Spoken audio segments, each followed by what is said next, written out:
When I stole the gas tank out of my Exit 300 in the middle of the night, I needed to come up with another one. And that's when I found this Fourtitude version 2 tank. We do have to do some assembly with the new Fourtitude tank, but a lot of guys like that because they want to freshen up their fuel lines over the winter. And this design gives us access to the inside. I like all the pieces they use inside, including the filtered clunk weight. The newly designed cap assembly has a pair of rubber O-rings plus a screw-on retainer that keeps everything in place. You also get hook and loop strapping for holding the tank in and the foam to put it on. Installing the twin O-rings is no big deal. They've got plenty of stretch to fit into their grooves easily. But when you get to the internal lines, things tighten up a bit.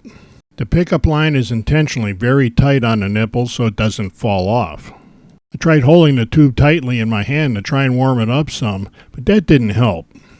Because I haven't had any gas in here yet, I decided to use an open flame to warm up the tube a little bit more. I'm not trying to melt nothing here, just get it good and warm. It still took a little bit of a shove, but I did get it on, and once it cooled, there's no way you're just going to pull this line off of there. And that's exactly the fit I want on my pickup tube inside a tank. Before adding the clunk weight, I eyeballed the length of the pickup tube. And we needed to heat up this end of the tube also to get the filtered clunk weight on. I'm fine with having to do this extra heated up step because I know there's no way this pickup line is going to fall apart. No matter how secure I know this installation was, my old school side is hanging out when I decided to put my tie wraps on both the connections anyway. With the fill and vent lines installed, I put the cap back in just to make sure that everything fit and lined up as I like. I shortened the fill line inside the tank a little bit to be sure that it didn't interfere with the pickup line as the tank rolled over. I added a drop of thin CA to the vent and fill lines just to lock them into the cap. And I let the cap sit out in the open during lunch just to make sure that the CA glue had all gassed out and doesn't fog up the inside of this crystal clear container.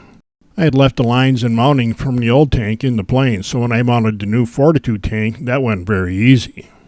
After tidying up the lines a little bit, it was time to take this thing outside and make sure that it feeds fuel to the motor. I decided to skip the starter and flip it by hand to bring some fuel up to the carburetor, and that didn't take nearly as long as I thought it would. I know that a new fuel tank can give you a little grief when you're trying to get the motor started. But no such problems with the Fourtitude. The motor started before I expected it to.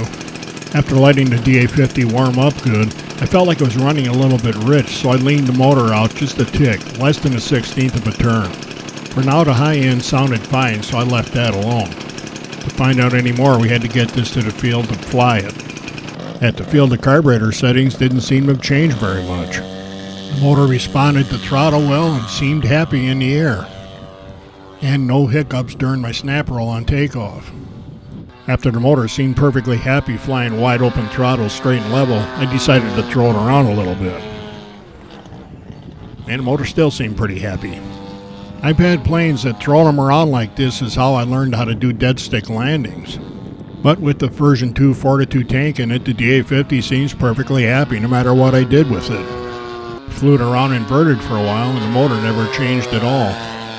If the carburetor tank isn't just right, this little backflip can stall them out. But do that and go right into a low RPM elevator, and the motor just kept right on chugging along. And that's good because at times like this I catch myself just watching the plane and not so much paying attention to the motor. I'll point the nose straight up and let it go for a while to see if the motor tries to sag at all. And it never does, it just keeps on going higher. There's no leaning out here either. So it looks like the version 2 Fourtitude is another quality piece from those folks. I have no problem putting one of their tanks in any kind of plane I fly.